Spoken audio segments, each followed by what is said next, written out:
back here, tape don't lie. We got our quarterback, right? Max Browne. If you're a quarterback, what are you looking for on this play? The one high free safety. Watch Zach's eyes right here. He does the ball fake. There's action to the right? The defense is left. And the second that free safety flips his hips towards the field, he knows he's won because there's no way you're going to get the hips back towards the boundary and be able to defend this tight end. Credit Todd Orlando, too. It's a byproduct of calling those blitzes. And even if they don't get home, you're forcing the offense to account for those blitzes and have the offensive line communicate every single time. And that can wear down a defense. In my opinion, left guard, when you're sitting them, like Sean said, next to an experienced left tackle, an experienced center, that's the easiest position in maybe all 22 starting positions to fill a guy and just play a role. As long as it's not the tackles, I'm good to go. Hey, that's the reality of what it is. Just a slug in there, huh? They're just guards, right, Max? Hey, they're just guards. My old teammates are going to be coming after me. I hold true with that. Left guard, in between experienced center and left tackle, he'll be good to go.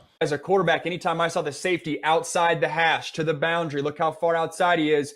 That smells corner cat coming. Texas dials it up. TCU slides their offensive line to the right. They don't account for the corner cat. This is a great job by Texas. It's an overall mastery of the quarterback position. It's getting the ball to your hands just a beat quicker. Some of those exceptional throws we saw against Notre Dame and ASU last year, can that be not just something that happens game here, game there, but every single drive? We're just used to that. Keaton Slovis, at the end of the year, I'd expect him to be the most intimidating offensive threat in the Pac-12. The second that the middle is vacated, Hurts has to hit Alshon Jeffrey coming on a shallow from right to left. That's his hot answer. That is not a hard ask. I've seen Hurts do that before. He did it in college. He takes his eyes to the left, but should be able to feel this middle open up and get the ball to Alshon right away. Both these guys get lost, and that's because of how this is schemed up. The motion forces the safety's eyes to kind of get a little bit lost. The linebacker's extending. We can see him shuffling, and that allows a window to open up right there. This is just great offense. It's not complex, but it's a lot for the defense to diagnose, and this is why it's so hard as a safety. You're having to read run with the running back, motion with the receiver, and oh, by the way, they're slanting with the post behind you.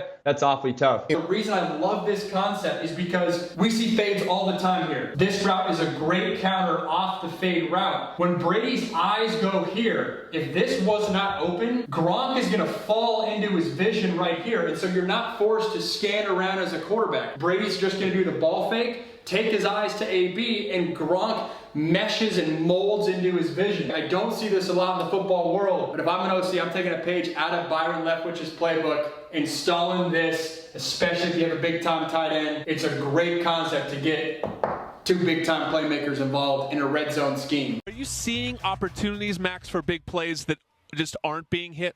Yeah, that's the thing. The answer is no. I think that's the blueprint for a lot of these defenses. People are trying to stop them from going exactly. Let's play soft, and that's been the blueprint we saw. We called it the BYU scheme a year ago where it's drop 8. This year we're seeing a little bit more drop 7 from what I've seen, and still defenses just saying, hey, we'll let them have their yardages, but we just can't get beat downfield.